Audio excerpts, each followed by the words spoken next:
सकाळची घाई गडबड आणि घरची सकाळची कामं कितीही करायला घेतली तरी पण ती संपतच नाहीत. वेळ कधी-कधी इतका कमी पडतो ना, सकाळच्या वेळेस मुख्यतः खूप अशी घाई गडबड होते आणि आज पण माझं की नाही तसंच झालं होतं. खूप घाई गडबड आहे आज. लाईट जाणार आहे ना त्याच्यामुळे. लाईट जाणार या भीतीने की नाही धुवायला काढलेल्या चादरी सगळ्यात आधी मशीनला की नाही लावून घेतल्या, सगळ्यांना नाश्ता वगैरे दिला आणि त्याच्यानंतर सगळ्यात शेवटी माझा इथे नाश्ता चाललेला आहे. म्हटलं कामं काही संपणार नाही आहे, वेळेत कधी खाणं-पिणं होतच नाही.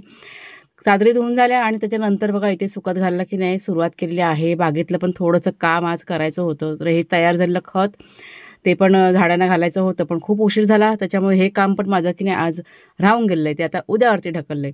त्याच्यानंतर आले किचनमध्ये आणि ते ओलं खोबरं संपलं होतं, त्याच्यामुळे आता खोबरं किसायला इथं सुरुवात केलेली आहे. त्याच्यानंतर दुपारच्या जेवणाची तयारी.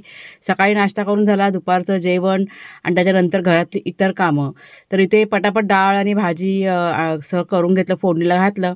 तर इथे छान अशी तिखट डाळ केली होती आणि सिमला मिरचीची भाजी झटपट होणारी ती केली होती बटाटा घालून.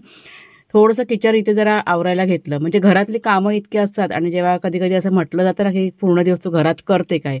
आणि त्यावेळेस मग इतका संताप आणि इतकी चीड येते बोलणाऱ्या माणसांची.